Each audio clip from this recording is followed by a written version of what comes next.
Saludos, bienvenidos, listos nuevamente para juntos seguir estudiando la palabra de Dios. Estamos finalizando el capítulo 18 de Mateo, así que prepárate ahí, listo, cómodo con tu Biblia en mano para seguir estudiando esta sección del Evangelio de Mateo. Y sin más, dedicamos este tiempo a nuestro buen Dios para que Él nos guíe. Gracias, Señor, por la oportunidad. Gracias, Dios, por tu Espíritu Santo. Gracias por tu palabra, Dios, porque podamos hoy comprenderla. Te pedimos que nos ayudes en esta labor y que tú, Señor, seas quien nos lo recuerdes cada día para vivir conforme a tu voluntad. En el nombre de Cristo Jesús oramos. Amén. Estamos, como decimos, en las postrimerías del capítulo 18. Estamos, por ejemplo, terminando este pequeño segmento del versículo 21 y 22 de Mateo 18. Ya prácticamente lo abarcamos en la sesión pasada, pero un par de elementos finales con respecto al mismo. Así que leemos y continuamos. Mateo 18, 21 al 22. Entonces se le acercó Pedro y le dijo: Señor, ¿cuántas veces perdonaré a mi hermano que peque contra mí? ¿Hasta 7? Jesús le dijo: no te digo hasta 7, sino aún hasta 70 veces 7. Ya habíamos considerado este texto, pero interesante aquí destacar elementos con respecto al perdón que podemos extraer de este pasaje, y la respuesta tan impactante de Jesús, ¿no? Le dice a Pedro, en forma, ya eso lo mencionamos, en forma simbólica, 70 veces 7, o sea, perdona siempre, no hay límite. Y es que debemos perdonar como Jesús nos perdonó. Así como fuimos perdonados por Él, así mismo debemos hacer nosotros con los demás. Colosenses 3, 12 al 13 dice: vestíos pues como escogidos de Dios, santos y amados, de entrañable misericordia, de benignidad, de humildad, de mansedumbre, de paciencia, soportándoos unos a otros y perdonándoos unos a otros si alguno tuviera queja contra otro. De la manera que Cristo os perdonó, así también hacedlo vosotros. Así que debemos hacer como hizo Cristo con nosotros, hacerlo con los demás. Es lo que nos enseña la palabra de Dios. Es lo que nos guía el Señor a hacer. Y en este sentido, como estamos viendo en esta enseñanza de Jesús a Pedro, el perdón no lleva cuentas. Pedro se sentía bastante generoso con decir que hasta 7 veces perdonar. Jesús le dice un número, pero extraordinariamente alto, pero para que entienda Pedro que no hay límites. Y ciertamente no hay límites en cuántas veces yo debo perdonar. Es algo que no se debe llevar cuentas. Vemos varios textos al respecto. Salmos 79:8 dice: no recuerdes contra nosotros las iniquidades de nuestros antepasados. Ahí se le pide el salmista al Señor que no se acuerde de las iniquidades de los antepasados. Y asimismo debemos hacer nosotros, no recordarnos de las faltas antiguas. Salmo 103:12, perdón, dice: cuanto está lejos el oriente del occidente, hizo alejar de nosotros nuestras rebeliones. Y esa es una expresión muy gráfica, ¿no? Dice que Dios hizo alejar de nosotros nuestros pecados, así como está lejos el oriente del occidente. ¿Usted sabe cuán lejos está el oriente del occidente? Infinito. Porque usted puede saber qué distancia hay entre el polo norte y el polo sur, pero entre el oriente y el occidente, porque si usted se mueve hacia el oriente, sobre la superficie de la Tierra, andará y dará vueltas y vueltas a la Tierra y nunca llegará a un fin, porque le seguirá dando vueltas y vueltas a la Tierra hacia el oriente. Pero si se mueve hacia el occidente, hará lo mismo. O sea que nunca encontrará un final hacia el occidente, porque siempre caminará hacia el occidente, de tal manera que la distancia entre el occidente y el oriente es infinita. Asimismo ha separado Dios nuestros pecados de nosotros, porque para Él nuestros pecados dejan de existir cuando Él nos perdona. Asimismo dice Isaías 38:17: amargura grande me sobrevino en la paz, mas a ti agradó librar mi vida del hoyo de corrupción, porque echaste tras tus espaldas todos mis pecados. Él los cargó en la cruz sobre sí mismo y prácticamente se olvidó de ellos, los echó sobre sus espaldas. Y Miqueas 7, 18 al 19, también muy conocido, dice Miqueas 7, 18 al 19, que Dios como tú, que perdona la maldad y olvida el pecado del remanente de su heredad. Dice el 19, Él volverá a tener misericordia de nosotros, sepultará nuestras iniquidades y echará en lo profundo del mar todos nuestros pecados. Y es interesante entender que en la mente judía, lo profundo del mar, es decir, lo más hondo del mar, lo que se echaba allí, dejaba de existir. Ese es el concepto de echar en lo profundo de la mar, es decir, en lo más profundo, como decir mar adentro.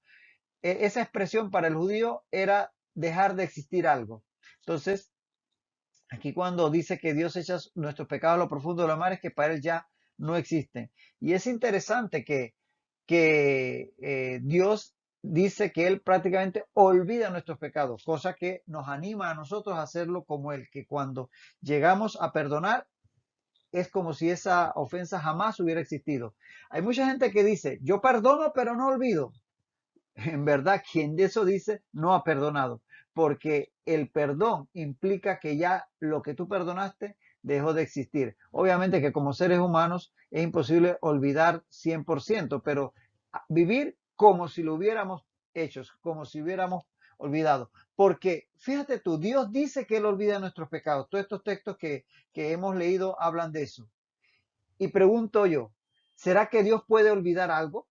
Dios lo recuerda todo, lo sabe todo, para Él todo está en presente, así que nada de lo que Él, de lo que existe, Él lo puede olvidar. Pero Él que no puede olvidar, hace como que ha olvidado y definitivamente cuando Él lo dice es porque es prácticamente así, que ha olvidado todos nuestros pecados.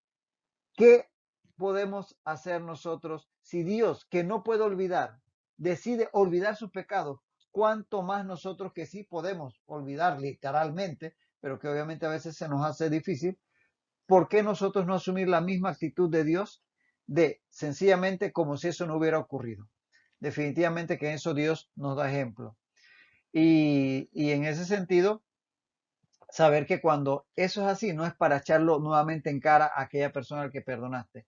Dice que hay personas que cuando discuten se ponen históricas, no histéricas. Decía un marido así de su mujer, que cuando esa esposa se ponía a discutir con él, se ponía histórica. Le dice el amigo, ¿será histérica? Y dice, no, histórica, porque le saca todo el historial de las faltas que él había cometido. Tenía buena memoria. Bueno, el hecho es que Dios nos llama a borrón y cuenta nueva. Ese es el verdadero perdón. No es el perdón que yo perdono pero no olvido. Ese no es perdón. El perdón genuino no tiene límites. No tiene límites. No lleva cuenta. Segunda Tesalonicenses, en el capítulo 3, versículo 13, dice, y vosotros hermanos, no os canséis de hacer el bien. O sea, no se canse.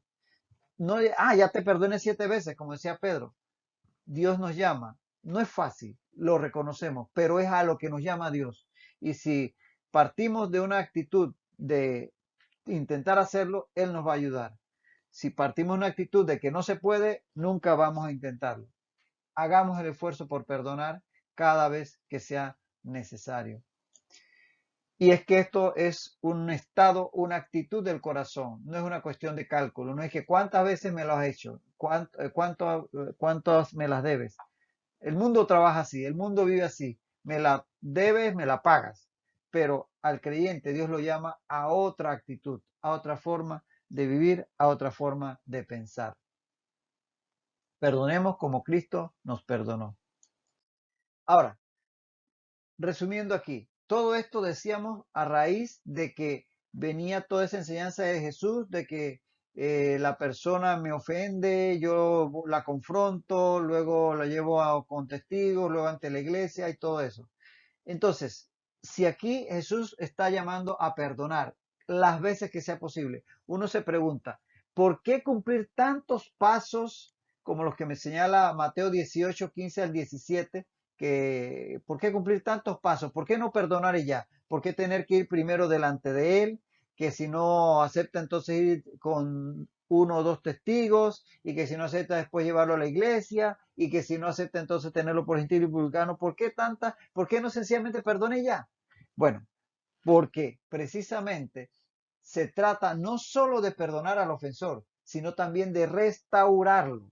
¿Lo ves? ¿Ves cómo realmente Dios nos llama a esa comunión, a ese amor entre los creyentes? Que no solamente lo perdonamos y que se quede la cosa ahí como quien dice tú por allá y yo por acá, no, sino que esa persona sea restaurada de su falta, de su pecado que cometió contra nosotros. Entonces, en ese sentido, esto no es solamente perdonar y ya, sino que haya una restauración. Ahí se demuestra el amor, la actitud de amor para con el ofensor. Entonces, lo que debemos hacer, siempre que el perdón esté por delante, es perdonarlo en mi corazón desde el principio, es decir, desde el momento en que me di cuenta que esa persona me ofendió, primero delante de Dios y segundo una actitud en mi corazón de perdonarlo. Es una decisión de mi corazón, es algo que ejerzo con mi voluntad. Efesios 4:32 dice, sed benignos unos con otros, misericordiosos, perdonándoos unos a otros, como Dios también os perdonó a vosotros en Cristo. Así que lo primero es perdonarle de partida, antes inclusive de ir delante de él. Eso me va a liberar desde ya de amargura y rencor. Porque si yo comienzo a arañar o a guardar o a restregar esa ofensa que me hicieron y no perdono, eso se va a convertir en una raíz de amargura. Como dice Hebreos 12:15. Dice Hebreos 12:15 que más bien no sea que alguno deje de alcanzar la gracia de Dios, que brotando alguna raíz de amargura os estorbe y por ella muchos sean contaminados. Entonces, cuando ese rencor se arraiga en nuestros corazones, porque yo no hice la labor de raíz, cortar con eso, perdonando desde un principio, eso puede contaminarme a mí y contaminar a otros. En ese sentido, entender que el perdón no se gana, el perdón se otorga. Es decir, no es que yo necesito que esa persona se arrepienta delante de mí y me pida perdón sinceramente, si no, no lo perdono. No, yo tomo la actitud de perdonarle aún antes de que esa persona reconozca su error, porque soy yo el que lo perdono, no es que él se gana mi perdón, porque si él se gana mi perdón, entonces yo le estoy pagando con mi perdón. El perdón es gratuito, como Dios nos perdonó antes que nosotros sencillamente nos arrepintiéramos, Él murió por nuestros pecados. La falta de perdón en sí, cuando una persona no perdona a otra persona que le ofendió, eso se convierte en una cárcel. ¿Y adivina quién es el prisionero? Precisamente el que no perdona es el que está encerrado en esa cárcel. La cárcel del rencor, la cárcel de la falta de perdón. La persona que no perdona está atrapado en su rencor mientras se mantenga en esa actitud. Y es que dicen por ahí que no perdonar es como si yo me tomara un veneno y esperara que la otra persona se muriera. No perdonar es tomarse uno un veneno y sentarme a esperar a que la otra persona muera cuando yo fui el que me tomé el veneno, porque precisamente el rencor es un veneno.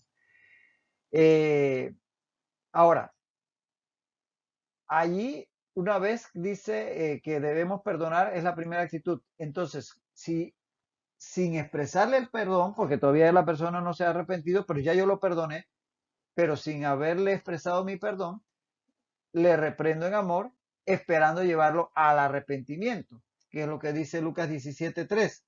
Si tu hermano pecare contra ti, repréndele, y si se arrepintiere, perdónale.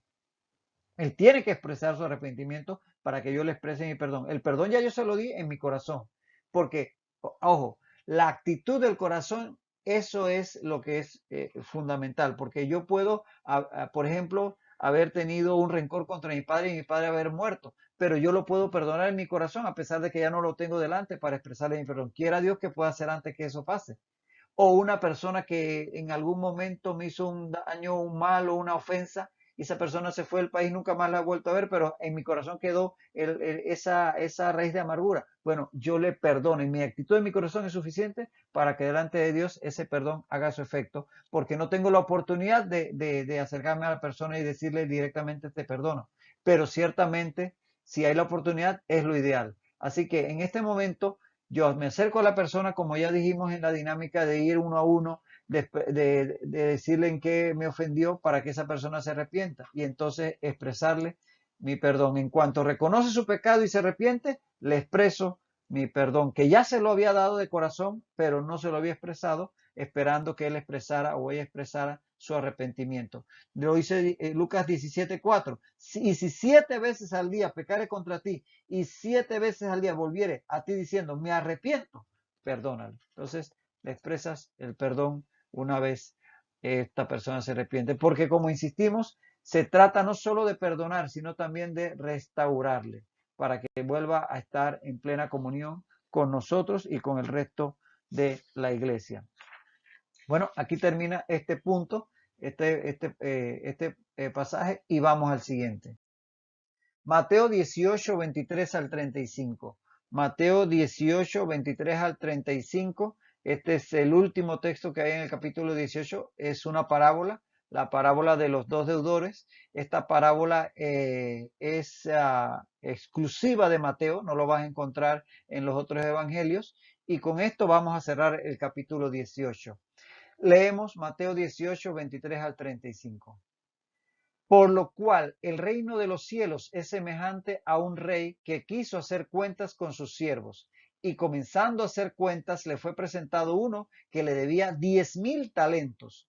A este, como no pudo pagar, ordenó su señor venderle, y a su mujer e hijos, y todo lo que tenía, para que se le pagase la deuda. Entonces aquel siervo postrado le suplicaba diciendo, Señor, ten misericordia conmigo y yo te lo pagaré todo. El señor de aquel siervo, movido a misericordia, le soltó y le perdonó la deuda. Pero saliendo aquel siervo, halló a uno de sus consiervos que le debía 100 denarios, y haciendo de él le ahogaba, diciendo, págame lo que me debes. Entonces su consiervo, postrándose a sus pies, le rogaba, diciendo, ten paciencia conmigo, y yo te lo pagaré todo. Mas él no quiso, sino fue y le echó en la cárcel hasta que pagase la deuda. Viendo sus consiervos lo que pasaba, se entristecieron mucho y fueron y refirieron a su señor todo lo que había pasado. Entonces, llamándole su señor, le dijo, siervo malvado, toda aquella deuda te perdoné porque me rogaste. ¿No debías tú también tener misericordia de tu consiervo como yo tuve misericordia de ti? Entonces su señor, enojado, le entregó a los verdugos hasta que pagase todo lo que le debía. Así también mi Padre Celestial hará con vosotros si no perdonáis de todo corazón cada uno a su hermano sus ofensas. Aquí tenemos entonces esta parábola para cerrar el capítulo 18 y todo este tema del perdón que está Jesús aquí enseñando en toda esta enseñanza que lleva a lo largo de todo el capítulo 18 de Mateo y que ocurre ahí en Capernaum. Y dice Jesús, por lo cual el reino de los cielos es semejante a un rey que quiso hacer cuentas con sus siervos. Dice, por lo cual, comienza diciendo Jesús cuando va a expresar esta parábola, dice, por lo cual. Entonces, por lo cual indica claramente que lo que sigue, o sea, lo que va a continuar, que es la parábola y el significado de la misma, es consecuencia y consecuencia de lo anterior. Es decir, que esto va conectado con lo anterior. De lo que viene hablando, que es del perdón hacia los demás, entonces dice, por esto el reino de los cielos. O sea que definitivamente que esta parábola tiene que ver totalmente, está relacionada con el tema que viene hablando del perdón. Y evidentemente lo que venía hablando venía a raíz de Mateo 18, 22, donde Jesús le está diciendo a Pedro, cuando Pedro dice que cuánto debo perdonar hasta 7 veces, él le dice no hasta 7 veces, hasta 70 veces 7, es decir, un perdón ilimitado cada vez que sea necesario. El seguidor de Cristo debe estar siempre dispuesto a perdonar a los demás. Entonces, en base a esta enseñanza que acaba de dar, para que quede como más cimentada, entonces, por eso entonces habla esta parábola en donde va a expresar los valores del reino de los cielos en forma de una parábola que ilustra la verdad que acaba de enseñar con respecto al perdón sin límite hacia los demás. Y dice, por lo cual el reino de los cielos es semejante a un rey. Y aquí en los elementos de esta parábola aluden a un rey del Antiguo Oriente, porque habla de un rey. Y veremos por la forma que se desenvuelve, que esto tiene una dinámica típica de las cortes orientales. Y en ese sentido, los siervos, por la cantidad de dinero que en la parábola se habla, obviamente todo esto es ilustrativo para expresar la verdad del perdón ilimitado que debemos tener hacia los demás, sería un rey oriental y los siervos serían altos funcionarios como los sátrapas o los gobernadores de provincia que manejaban grandes sumas de la recaudación de impuestos de sus respectivas provincias. Por eso podía llegar a tener una suma tan alta de deuda.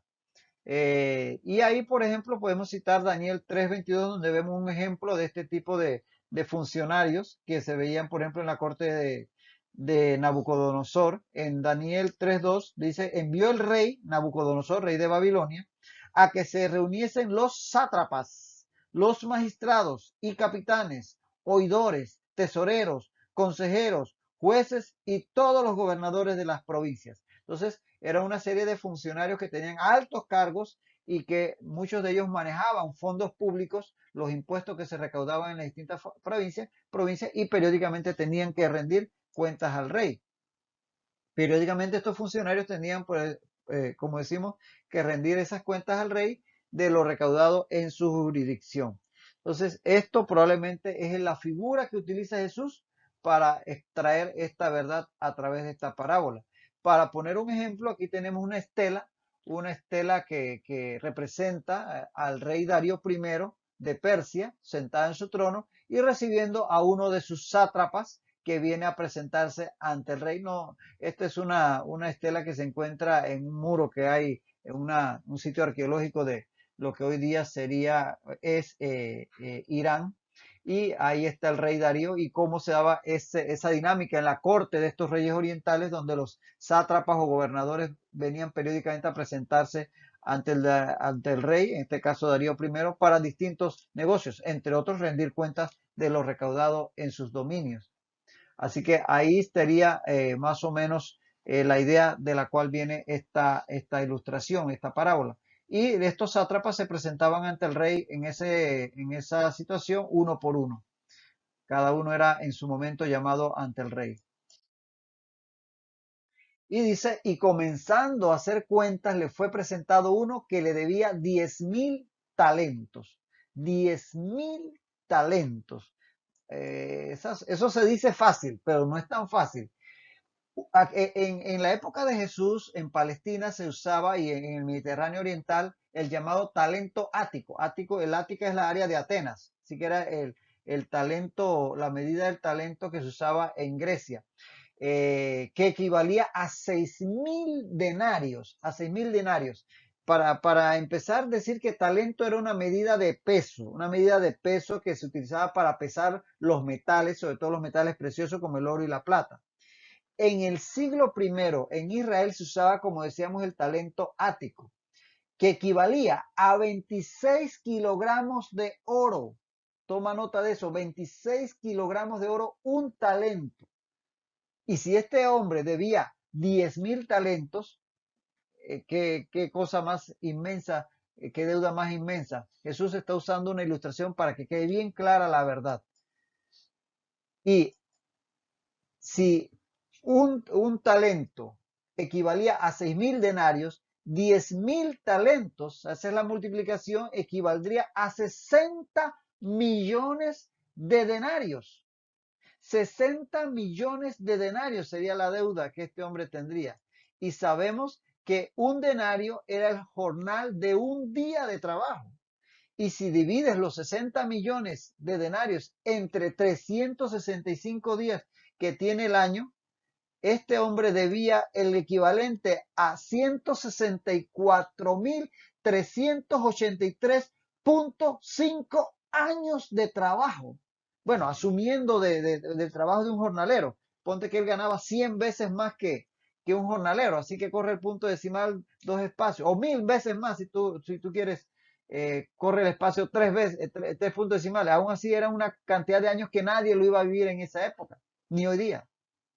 Así que la conclusión es que era una deuda impagable. esto ilustra nuestra deuda para con el Padre, que es impagable. De tal manera que lo que aquí Jesús está ilustrando es algo que definitivamente ilustra de una forma muy gráfica lo que significa el perdón de Dios, porque esta era una deuda impagable. Algo así como las deudas de los países hoy en día, que tú oyes a hablar de que tal país debe 50.000 millones, 100.000 millones, algo definitivamente que uno se dice, esto no lo van a pagar ni mis tataranietos, pero bueno, ese tipo de deuda. Fíjate que tan significativo es esto, que si este fuera un gobernador de una provincia, aun cuando se hubiera tomado todos los impuestos de varios años, está difícil llegar a esta cifra, porque por ejemplo, se sabe que para la época de Jesucristo, la provincia de Galilea, que era una provincia relativamente rica, recaudaba alrededor de 300 talentos al año en impuestos. Imagínate cuánto habría tenido que este hombre defraudar para acumular 10.000 talentos para poder llegar a esta situación. Así que definitivamente que era una deuda impagable. Dice que a este, como no pudo pagar, ordenó su señor venderle y a su mujer e hijos y todo lo que tenía para que se le pagase la deuda. La venta como esclavos de los deudores no era algo inusual en aquellos días. Eso está pues descrito en los anales históricos. Ahora, es que esto aparezca en la escritura no significa que sea algo aprobado por Dios, ojo. No todo lo que se describe en la escritura habla de ídolos y habla de unas salvajidades que hacían unos pueblos y todo eso. Eso no quiere decir que Dios aprueba aquello. Sencillamente es descrito como parte de la cultura o de las situaciones sociales. Son cosas que se mencionan como una realidad social de la época, como era la esclavitud. No es que Dios aprobase la esclavitud o Dios la recomendase. Por ejemplo, tú tienes en el Nuevo Testamento pasajes donde Pablo habla de la esclavitud, pero fíjate cómo lo habla. En Gálatas 3:28 dice, no hay esclavo ni libre, porque todos vosotros sois uno en Cristo Jesús. En Efesios 6:5 al 9 dice, siervos, obedeced a vuestros amos terrenales como a Cristo. Y vosotros, amos, haced con ellos lo mismo, sabiendo que el Señor de ellos y vuestro está en los cielos y que para Él no hay acepción de personas. La esclavitud era una realidad, pero el cristianismo le viene a dar una dimensión humana a una institución que de por sí era humana. Colosenses 3:10 dice, donde no hay griego ni judío, siervo ni libre, sino que Cristo es el todo y en todos.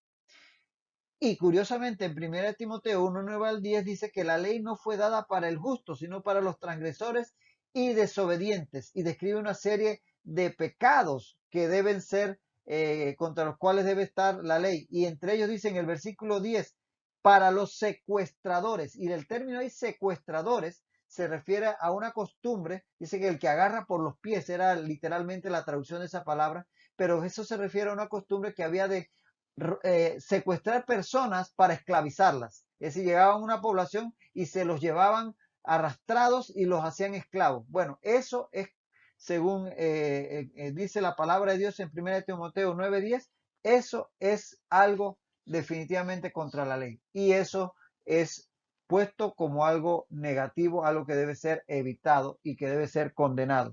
Entonces, como ves, era una realidad social y no es que la palabra de Dios lo estuviera aprobando, sino que hablaba de cómo conducirse en medio de esa sociedad donde eso era una realidad. De hecho, fueron los cristianos los que encabezaron los movimientos en el siglo XVIII, siglo XIX contra la esclavitud. Y es muy conocido el caso de William Wilberforce en Inglaterra, un líder cristiano evangélico que fue el que lideró ante el Parlamento británico la lucha contra la esclavitud, finalmente aboliéndola, si mal no recuerdo, allá por 1830 en Inglaterra, y después de ellos le siguieron las otras naciones. De tal manera que el cristianismo no aprueba la esclavitud, la palabra de Dios no la aprueba, pero es una realidad social en la cual está inmersa y por lo tanto tenía que trabajar con ella. Y finalmente, con respecto a este tema de los esclavos, vamos a ver algunos textos que nos mencionan en la Biblia acerca del tema de la venta de esclavos. Como decíamos, no es que la Biblia lo apoye, pero pues se menciona el tema, dado que era una realidad social. Pero como el tiempo se nos agota, vamos a dejar esto para la próxima ocasión. Así que en este punto continuaremos en nuestra próxima lección. Hasta entonces, que el Señor te bendiga rica y abundantemente.